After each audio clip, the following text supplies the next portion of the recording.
It's Show and Tell. It's live.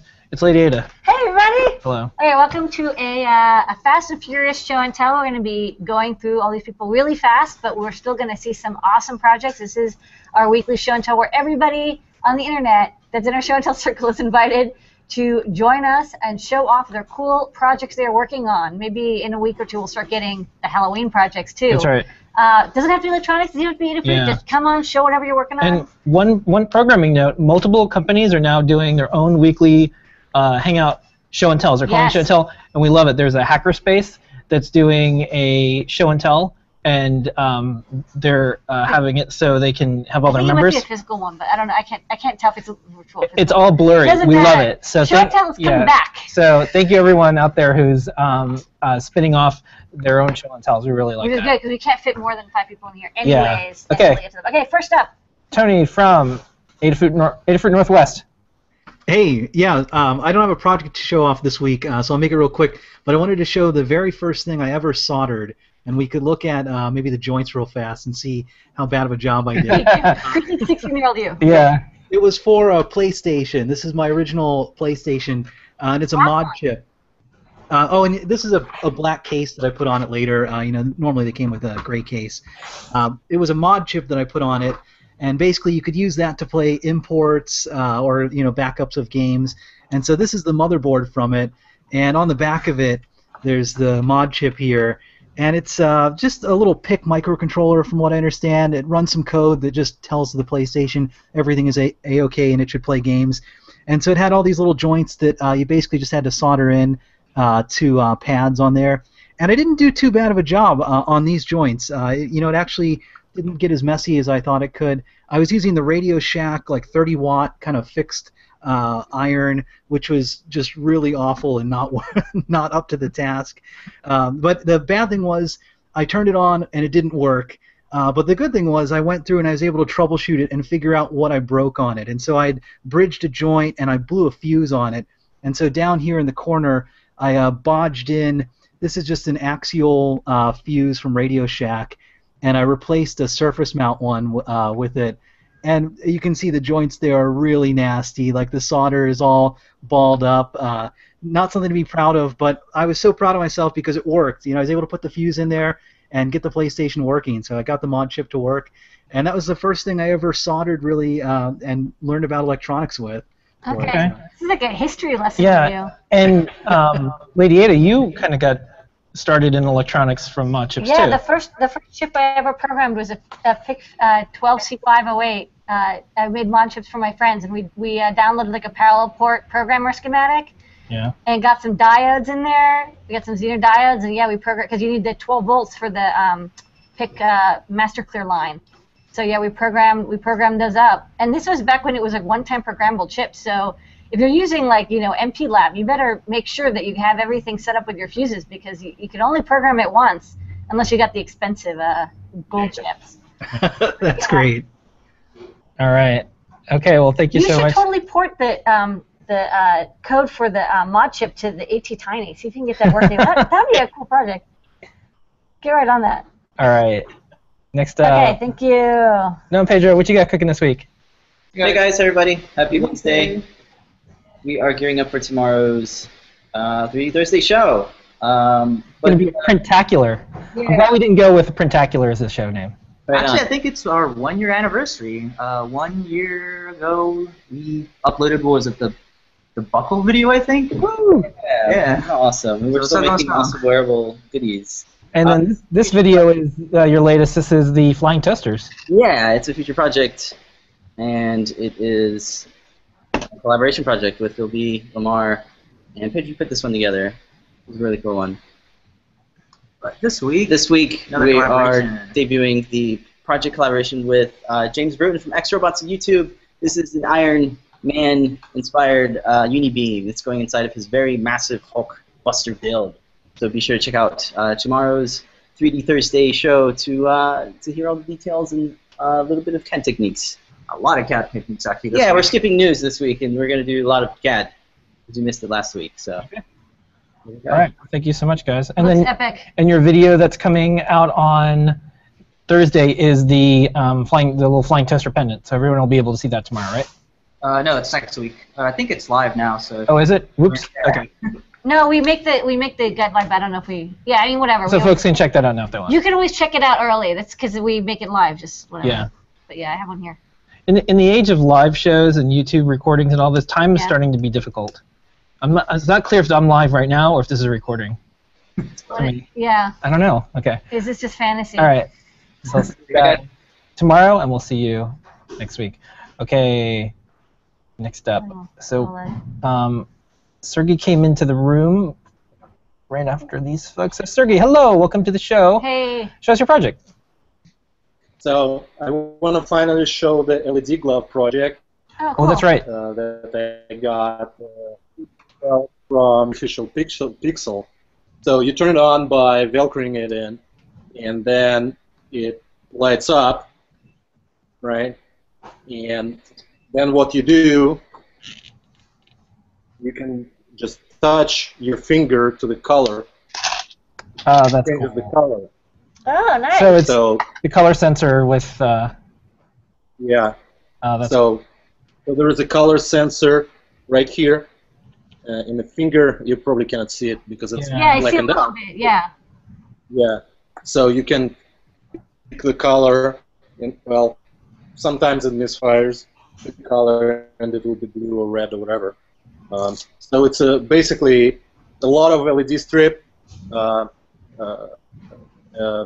LED ring, and not gem, a flora under it. There is actually also accelerometer inside, so I'm planning to do the compass trick with it as well, so you can just point north and get the color, and maybe play with some color selection using like position and space and stuff. But that's basically the project. It's my first electronics project. So. Wow, that's a good start. It's a really cool project, and you know what's cool about it is it looks cool when it's off, and when it's on, and then it does something cool. Yeah, it's just that looks cool. It's like it looks like a skeleton. Like yeah, a skeleton. Nintendo Power Glove year 3000. I know. Ooh, that's. Oh, that's cool. And then it goes. Okay. All right. That's a cool glove. Oh, thank you so much. I'm sure there's a sporting goods company that's like, how can we turn this into like a baseball glove? You go to the game, and you can have the colors appear on your glove. That'd be awesome. All right. All right. Thank you so much, Sergey. Next up, Daniel. Oh wait, before we go to Daniel, hey Sergey, don't forget email support@adafruit.com. You get a seen on the show and tell sticker. Those other guys in the beginning, they're at Adafruit, so they already have all the unlimited stickers they want. So they're set. All right, Daniel, how's it going? Hey, going well. So yeah, I'm Daniel from Leap Motion, and we're really excited because our little controller just went on sale on Adafruit, which is really great. So what this does is it can actually track your hands really accurately in 3D space. And so if I can just screen share real quick, you can all see that. It's the actual, you can actually get really precise 3D data from your hand. Yeah. Oh, cool. Yeah. And we've got a super cool SDK that lets people build anything that they want with it for Python, Java, C++, C#, and Unity.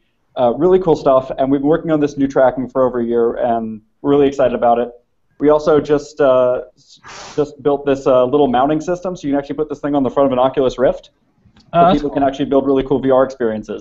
And for anyone who wants a reason to start playing with this, we just launched a 3D hackathon along with the folks over at Indiecade.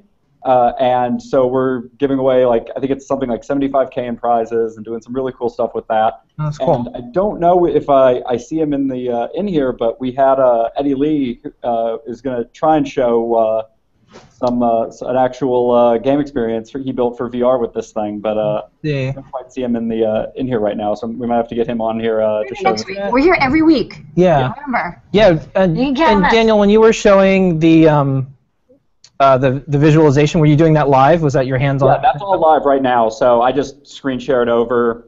Okay, I'm going to test you. Give us the okay. Okay, so close one hand and open up one hand, all right? Okay. Ooh. All right, it's a live demo. It's real. I just had to check. Proof. Okay. And just to clarify, it sounds like you have this new tracking that it's not like you have to buy a new Leap Motion. It's part of the software. So as long as you just download new firmware for it, or how does that work? So it's not even a firmware update. It's actually most of the tracking is actually happening on the client computer. So it's really just it's a quick update of your software, and then you can get the new tracking. So before we had like the palm position, and we had the fingertip positions and that sort of thing. Now we do a full skeletal reconstruction of the hand. So you can actually, in the SDK, we say like, I want the proximal joint of the index finger, and I want to know where it is in terms of millimeters in 3D space. Okay. And it's pretty cool. Epic. Thank you so much. Well, if you can coordinate with the other person, come back next week, and we'd love to see the. Yeah, Eddie's work is awesome. So I hope we can get to show it off. Yeah. Next week. Absolutely. You guys can be here 2 weeks in a row. Yeah. Thank you so much. And for the folks who are interested in this, we now stock those in the Data for Store because we saw people that are interested in hacking them and doing cool stuff and making projects. It's super cool. Yeah. Okay. Okay. Next up, we're gonna try to get Roberto in, and then see Scott in the next like 5-ish minutes. It's because we gotta. That can be fast. Okay. Yeah. All right, Roberto. How's it going? Hey guys, can y'all hear me all right? Yeah, sound good. Okay, cool. Yeah, so I've been working on a wearable that's a belt buckle, and I was going for ridiculously big, and I got confirmation that it is. So right now I have it in off mode. Okay, so there it is there. Your video is a little 1 frame at a time, so you might have to stay still. I see torso. Yeah. Okay. Okay. Yeah, like this is the. Oh yeah, it is slow. I see what you're saying. Yeah. Is that an LED Well, let me- interface? I can't quite see. Go over that it has a web interface powered by Java. It has different modes, and there's a microphone attached to it. So here's like rectangle mode. You know, is it displaying for y'all? Whoa. Wow. It's really bright. And it has like a what is it? Is that your microphone attached to it? So it's doing that. I could just show like one brief mode real quick. I mean, one mode very briefly. This is one I just finished. This is like I call like the wave, like trying to like simulate a wave graph. So We can just see a gigantic light coming out of your crotch, so I don't. Okay. Maybe I can. I'll put a link to the video where it's like more clear. Okay, Yeah. you're moving around a little bit now, yeah. But it's still just a gigantic crotch light. I mean, Yeah. it's just really It's bright. like you swallowed the sun or something. It's Yeah. cool. I apologize for the crotchiness, but It's cool. pretty much like a wearable because I'm walking around with no power supply attached to me. It's using two power boosts with LiPo batteries that are supplying the Raspberry Pi power, as well as you know the Pixel that y'all have in the store. It's pretty much that board, but it's compressed with a yo-yo instead of being two separate boards. Okay. So yeah, like the code is on GitHub, and thank you for having me. Yeah, this Okay. this has everything. It has Send us a video. We would love to Yeah. post it. It was very bright. Java and Raspberry Pi and portable sun blaster. You have a long history with belt buckles. You've been doing wireless Yeah, belt buckles for a long time. I made some belt buckles that were electronic in the past too. Okay, this is great. Okay, thank you. Okay, thank you. So now we're gonna. So I think Rhett just made it back. Yeah, hey Rhett, how's it going? Hey, how's it going? Good. I'll be quick, but in the same spirit of Tony showing back an older project, this is just as we have the NeoPixel strips. This is a Paleo pixel strip. It was you see here. It's just a bunch of LEDs soldered into acrylic made by my grandfather when I was probably about 10 years old. But it's definitely one of the things that got me into electronics. And so we can see here, just apply the 9-volt battery directly. Wow. You get a rainbow of color. So that was the probably one of the big inspirations for me to love glowy things and get started in this. And LEDs weren't so common when that was made, right? That was. No, right, and you can see like so the first one that he added here down here was green, and this is when I was like, no, I need a rainbow. And so it's like red, orange, yellow, and then, yeah, so especially getting colors like blue and purple. There was no blue LEDs yet. Yeah, they didn't exist. Or purple or white, so yeah. Yeah. Okay. That's fantastic. I would like to request that more people show the first things that they built or got them inspired by. Grandfather projects. This is cool. this is great. This is show and tell is now expanding. Do you have an approximate date that was built? 1990, I would say. Okay. All right. Well, thank you so much, Rhett. And you get to seen on show and tell sticker. So do you, Roberto? And last up, see Scott. How are you?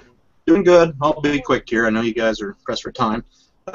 first of all, so we can end how we started. You know, he talked about soldering in a mod chip. Well, when I was designing the mod chip, here and it was done on, and it's probably hard to see, but if I hold it up there, I built something very trinket-like back in the day to host 12C508 and test the code.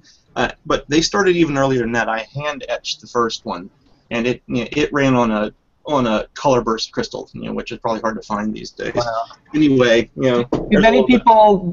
Do you ever hear from people who say, "Hey, I got started because of something that you made"? Most people pay me in game systems, from the PlayStation 2 up to and including the Wii. I didn't have to buy any of them. Okay, sweet. Okay, that's a great form of currency. If you make the mod chip, you get game consoles for life. Okay. Yeah. One guy in particular would just send them to me out of Hong Kong, so I could get like the Japanese versions. Oh, that's great. Quickly, second project, I'm trying to convert CrowBX, which is this voice board, into a 3U, a Eurorack size, which means I have to take my host panel, which is big, and compress it to this size. So I'll give you an update on that. It's kind of along the same path as my 8 voice, so they mesh together.